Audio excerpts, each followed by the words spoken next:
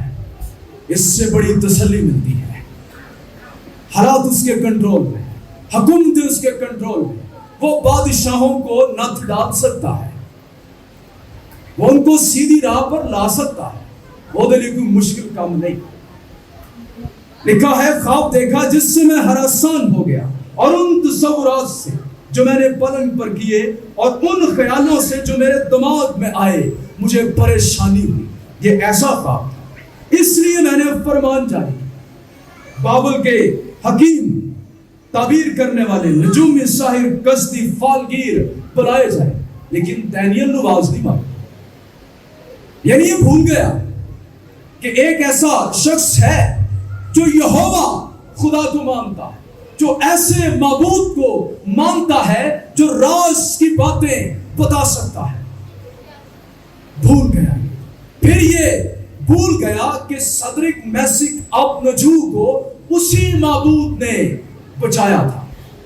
آگے کیا لکھا ہے؟ آخر سب کو آزما کر اسے دانیل کا خیال ہے. بیت شزر اس نے اس کا نام رکھا ہوا تھا. بیت شزر یہ اس کے معبود کا نام تھا. اس سے یہ ثابت ہوتا ہے کہ یہ کامل طور پر یہوہ خدا کو ابھی بھی اپنا خدا نہیں مانتا. کام دیکھے تو نے, معجزہ دیکھا تو نے, اس کی قدرت کو دیکھا تو نے, لیکن اپنے دل کے بت ابھی بھی نہیں تو نے. انہیں ایک انسان نو معبود دا نہ دے دیتا رہا. ابھی بھی اپنے دل میں جھانک کر تو دیکھ کتنے بت ہیں تیرے دل کے اندر. تیرا دل کیوں شادمان نہیں ہوتا؟ کیوں تیرا دل خدا کی حضوری میں نہیں لگتا؟ کیوں تجھے بائبل کی سمجھ نہیں آتی؟ کیوں تیرا دماغ ابھی تک بند ہے؟ کیوں خدا کی محبت کا حقیقی تجربہ تجھے نہیں ہے؟ کیوں تجھے اس کے نجات دہندہ ہونے کا تجربہ نہیں ہے؟ کیونکہ تو اپنے بت کبھی توڑی نہیں. تو نے اپنے خود سے جو معبود رکھے ہیں انہی کو یاد رکھتا ہے, بھول جاتا ہے کہ یسوع نے تیرے لیے کیا کیا. تو حلیم نہیں ہے. انسان اپنے لیے معبود اپنے جیسے اپنے مفاد کے لیے بناتا ہے. تو نے اپنے مفاد کے لیے اپنے لیے خود ہی معبود کھود رکھے ہیں. اگر تیرا خداوند یسوع نہیں تو اس بات کو یاد رکھ لے, تیرے دل میں معبود ہیں. تو ان سے زیادہ پیار کرتا ہے. کون معبود ہوتا ہے جس پر تو توکل زیادہ کرتا ہے؟ کون معبود ہوتا ہے جس پر تو مصیبت کے وقت ایمان رکھتا ہے؟ وہ تیری دولت ہو سکتی ہے, وہ تیرا کوئی باپ, بھائی, بہن, کوئی دوست ہو سکتا ہے, وہ تیری اپنی ذات ہو سکتی ہے. اگر مصیبت کے وقت تیرا ایمان یہوہ خدا پر نہیں تو وہ تیرا معبود نہیں ہے. اس کا معبود بیت شزر.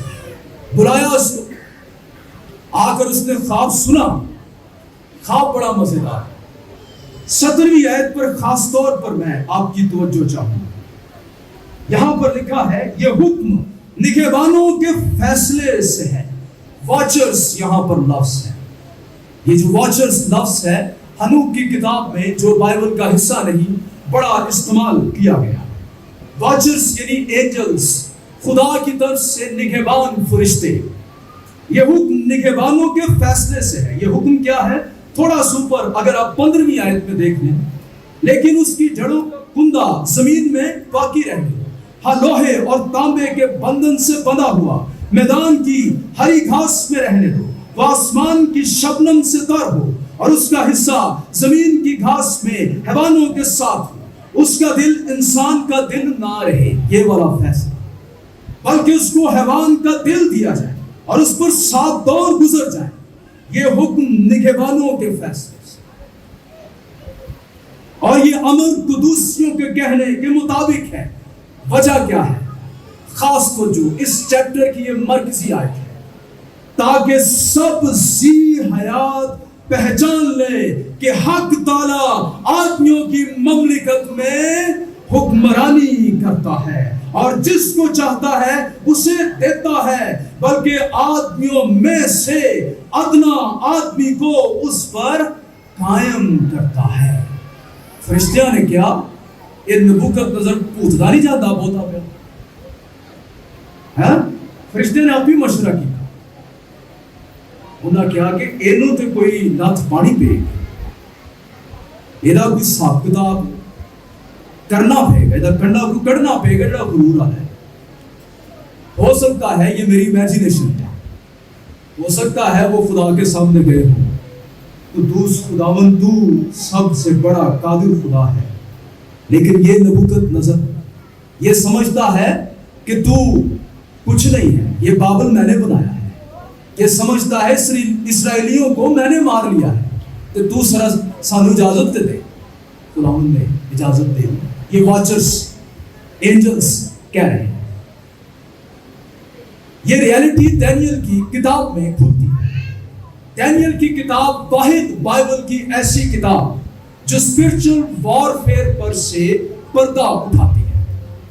تقریباً 9-10واں چیپٹر ہے، وہاں پر 21 روز کے لیے دانیل دعا میں ٹھہرتا، جبرائیل اس کے پاس آتا ہے، کہتا ہے جس روز تو بیٹھا ہی تھا تو تیرے لیے دعا کا جواب مل گیا تھا، راستے میں مجھے فارس کے موکل نے روک رکھا، پھر تمہارا موکل میکائیل، موکل کا مطلب پرنس ہوتا ہے، وہ آیا، اس نے فارس کے موکل کو روکا اور اب میں تیرے پاس آیا۔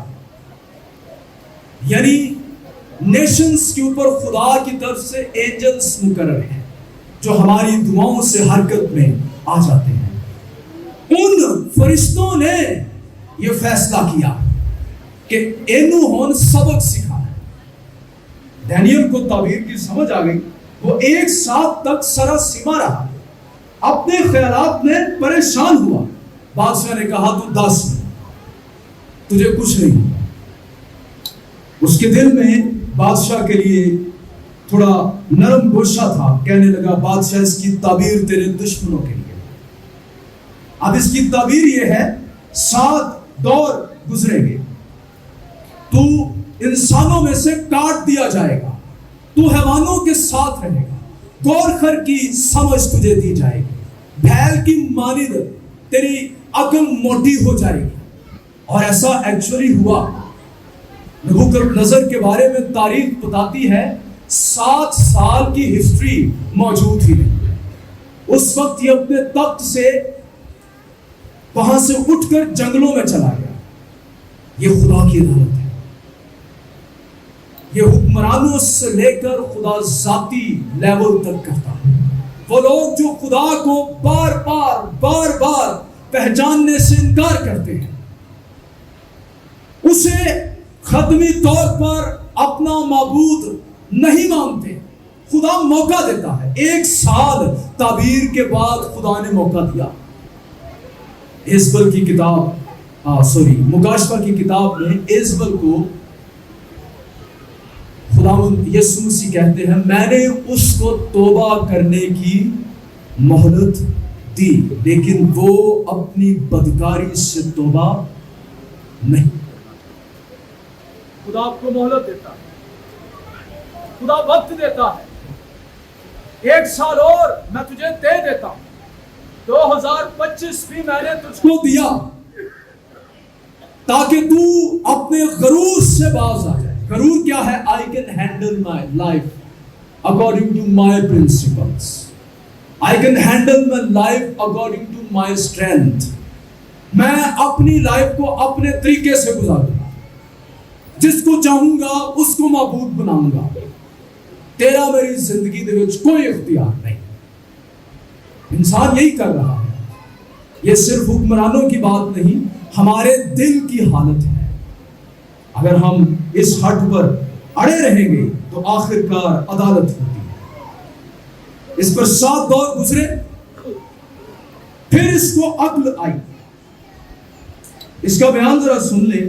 30ویں آیت میں بادشاہ نے فرمایا کیا یہ بابل عظیم نہیں جس کو میں نے اپنی توانائی کی قدرت سے تعمیر کیا ہے. باقی نبوکت نظر کے وقت کا جو بابل تھا وہ بہت خوبصورت تھا.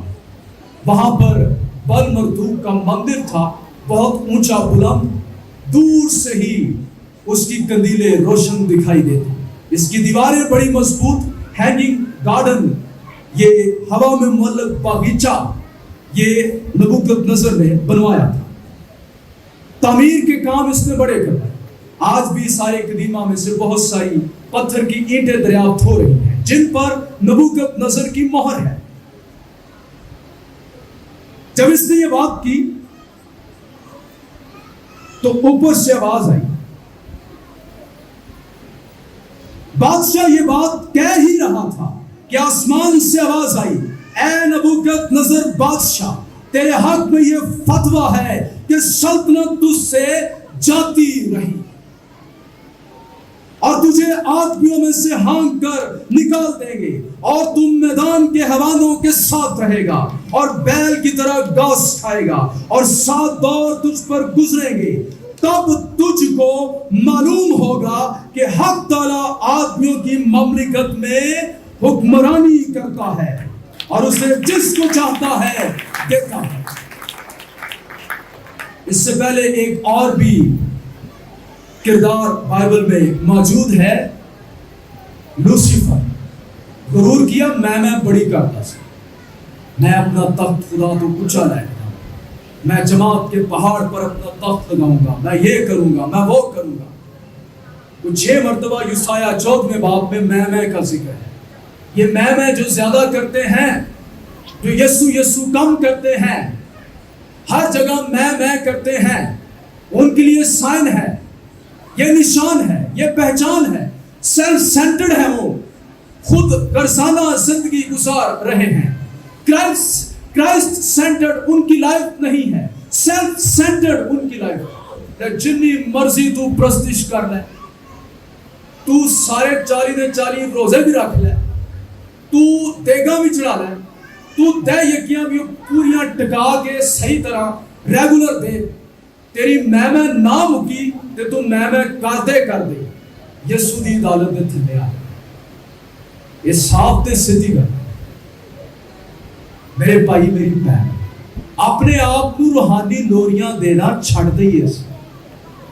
اے روحانی لوریاں نے, میں ہر سنڈے چرچ تے جانا, اور میں کی کرا کلام سننا, لیکن وہ 400 پھیری تیرے گھومدا رہندا ہے, کدی تیرے دل دے وچ نہیں آیا. چرچ دی برو پار کر کے تیرے دل چ کلام رہندے ہی نہیں, تجھے یاد ہی نہیں رہتا میں نے کیا سنا. سارا ہفتہ تے تو اپنے مطابق گزار لے. اتوار نو تو گھنٹہ کو آنا ہوندا ہے چرچ دے وچ, گھنٹہ اس لیے کیونکہ لیٹ آندے نا کئی, وہ ٹائم اپنا کر کے دیکھ لینا, وہ گھنٹہ ہی بنتا ہے, زیادہ نہیں بنتا. تو گھنٹہ 1.5 تو بیٹھنا ہوتا ہے, تو بڑا یسو تے بھار پاؤن لگ پہ. میں سنڈے نو چرچ ہوں بھائی, ایسے نہیں. جب تک تو نے اپنا آپ اس کے سامنے سرنڈر نہ کیا, یسو تو ہی سب کچھ, تیرے علاوہ کچھ نہیں, تجھ میں ہی زندگی, تو ہی نجات دینے والا, اطمینان تجھ سے ہی ملے گا. میں صرف سر نہیں جھکاتا, میں اپنی زندگی تجھے دے دیتا ہوں, میں اپنی زندگی سرنڈر کر دیتا ہوں. 100% آج میں اپنا آپ تیرے سپرد کر دیتا ہوں. بلیو می, اسی لمحے آسمان کھلے گا تیرے لیے, روح القدس تیری زندگی میں نازل ہوگا, تیرے دل کے اندر سے وہ سارے پت روح القدس کی قدرت سے گرنا شروع ہو جائیں گے, گناہ کے بندھن ٹوٹنا شروع ہو جائیں گے, کچھ نیا ہوگا. آسمانی زندگی کی تخم ریزی تیرے دل کے اندر ہو جائے گی, اور وہی وہ لمحہ ہوگا جب توبہ اور ایمان کا عمل تیری زندگی میں ہو رہا ہوگا. تیرے گناہ تیرے سامنے آنا شروع ہو جائیں گے, تیرے بلائنڈ سپاٹ بلائنڈ اسپاٹ نہ رہیں گے. خدا تجھے بتائے گا یہاں یہاں تو نے مجھے ڈس اوبے کیا, یہاں یہاں تو نے مجھ کو رنجیدہ کیا. اس گناہ سے تجھے توبہ کرنے کی ضرورت ہے. تجھے اپنے گناہ کی سنگینی واضح طور پر دکھائی دے گی. میں کتنا گندا, کتنا گنونا ہوں, اور یسوع کے سوا میرا چارہ نہیں ہے. اگر یسوع کے لہو سے میں نہ دھلا, یسوع کے کفارے پر ایمان نہ لایا, تو مجھے نجات نہیں ملے گی. آنسو بہانے کی کوشش نہیں, بے ساختہ نکلیں گے, کیونکہ تو اندر سے ٹوٹ جائے گا, تو دھلا ہوا محسوس کرے گا. ایک مبارک ہلکا پن تیری روح میں آ جائے گا. تو نئی زندگی کا تجربہ کرے گا, نئے سرے سے پیدا ہو جائے گا, اور پھر حقیقت میں یہوہ خدا, اسرائیل کا خدا, جی اٹھا یسوع تیرا معبود بن جائے گا.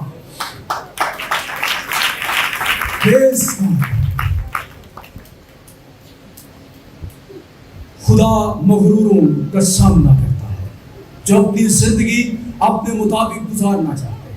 پہلی بات, پرسنل لائف سے لے کر ہر لیول تک یہ ایمان رکھیں کہ حتمی طور پر حکمران کون ہے؟ بولیے گا ایمانداروں, خداوند یسوع. انسانوں کی مملکت میں حکومت کون کرتا ہے؟ اس لیے ہم تسلی رکھیں, سب کچھ اس کے اختیار ہے.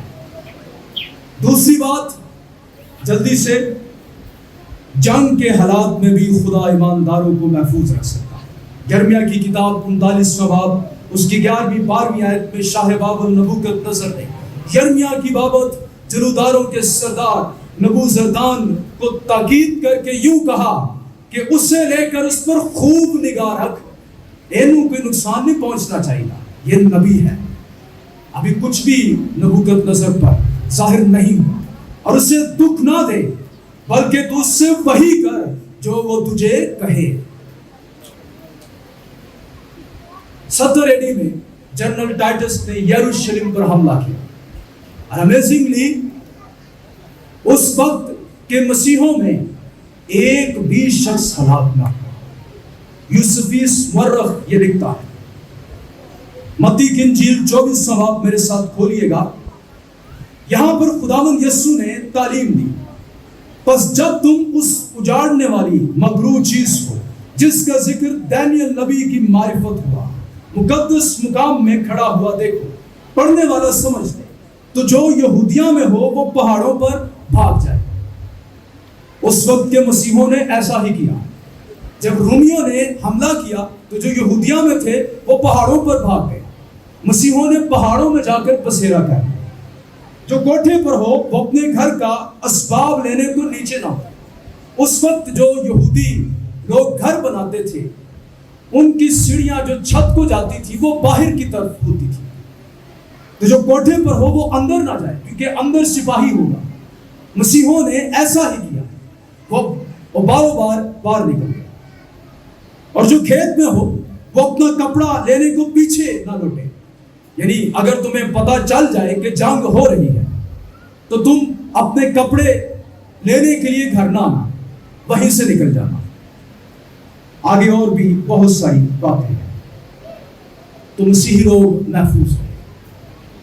اور بھی کئی جنگوں کا تاریخی بیان میں آپ کو بتا سکتا ہوں جن میں مسیحی لوگوں کو خداوند نے ہمیشہ محفوظ رکھا. ورلڈ وار ہوئی, اس کے دوران کئی ایسے لوگ جو کانسنٹریشن کیمپس میں تھے, جن میں ایک نام کوریڈن بوم کا ہے. جرمن فوج نے جو نازی فوج تھی ان کو وہاں پر رکھا, خداوند ان کی حفاظت کی, ان کے وسیلے سے کام کیا. اگر ان کی جانیں گئی بھی تو خدا کے جلال کے, لیکن بیشتر کو خداوند نے محفوظ رکھا. تو خداوند ہمیں محفوظ رکھنے کی قدرت رکھتا ہے. بلیو می, اگر اس کی مرضی یہی ہے تو پھر ٹھیک ہے, اس میں بھی اس کی کوئی بڑی بھلائی ہوگی, لیکن وہ ایسا نہیں ہونے دیتا. تیسری اور آخری بات, پہلی بات انسانوں کی مملکت پر خدا حکومت کرتا ہے. دوسری بات وہ ہمیں بچا سکتا ہے. تیسری بات، دونوں باتوں کو ذہن میں رکھتے ہوئے ہمیں دعا کرنی ہے، جو ہم کرتے رہے. اس لیے اس پر میں زیادہ زور نہیں دوں گا. تیموتھیوس دوسرے باب میں یہ لکھا ہے کہ سب آدمیوں کے لیے دعا کرو. سب آدمیوں سے مراد پاکستان بھی اور ہندوستان بھی. ہمیں دونوں ممالک کے حکمرانوں کے لیے دعا کرنی ہے. ہمارے اندر حب الوطنی کا جذبہ ہے، لیکن اس سے کہیں بڑھ کر ہم مسیحی ہیں. وہاں پر بھی کرسچن لوگ موجود ہیں، یہاں پر وہاں پر بھی قیمتی جانیں ہیں. یہاں پر نو وار یہ ہمارا نعرہ ہے مسیحوں کا. ہم جنگ نہیں چاہتے. ہم وہاں کے لیے بھی دعا کریں کہ خدا ان کے حکمرانوں کو بھی سمجھ، حکمت، دانائی دے، اور ہمارے حکمرانوں کو، تاکہ ہم، لکھا ہے کہ سنجیدگی اور امن کے ساتھ زندگی گزاریں. ایسے حالات پیدا ہوں جن میں گوسپل ترقی کرے. ہم نے ایسا امن مانگنا ہے جس میں انجیل کے لیے راستے کھلیں، دروازے کھلیں، لوگ کلام کو سنیں، نجات پائیں. ہم نے یہ کرنا ہے، کیونکہ ہماری کشتی خون اور گوشت سے نہیں ہے، بلکہ شیطان کی ان روحانی فوجوں سے ہے جو آسمانی مقاموں پر ہیں. بلیو می، آپ کو سامنے انسان دکھائی دیتے ہیں، لیکن پس پردہ اسپرچل فورسز کام کرتی ہیں. آپ جانتے ہیں کہ ہندوستان میں بتوں کی پرستش کی جاتی ہے. وہ زندہ خدا کو نہیں مانتے. تو اس سے آپ سمجھ سکتے ہیں کہ کیسے ابلیس اپنے اختیار میں ان کو لے کر استعمال کر سکتا. ویری کلیئر ہے. وہ واحد زندہ خدا پر ایمان نہیں رکھتے، صدیوں سے بتوں کو مان رہے ہیں. دنیا کی نیشنز میں یہ چنیدہ نیشنز میں سے ایک ہے جو ابھی تک بتوں کا کھیڑا نہیں چھوڑ رہے، ابھی تک اس جہالت سے باز نہیں آئے. تو ایسے میں ان کو ضرورت ہے کہ زندہ خدا کے سامنے جھکیں. مذہبی تعصب بہت زیادہ ہے وہاں پر. اقلیتوں کو بہت اس حکومت میں ستایا جا رہا ہے. اگر کوئی حکمران ایسا کرے گا اور زندہ خدا کو نہیں مانے گا تو نبوکت نظر کی طرح اس کا حال ہوگا. لیکن ہم نے اس کے لیے شفاعت کر دی. خدا ہندوستان پر بھی رحم کرے، پاکستان پر بھی کرے، اور سب کانٹیننٹ جو پہلے ہوتا تھا، اس میں جتنے ممالک ہیں، بنگلہ دیش، سری لنکا، انڈیا، پاکستان، ان سب پر انجیل کی روشنی چمکے. ہماری دعا ہے. آئیں عزیزو، اپنی آنکھیں بند کریں اور ہم ان باتوں کو لے کر دعا کریں.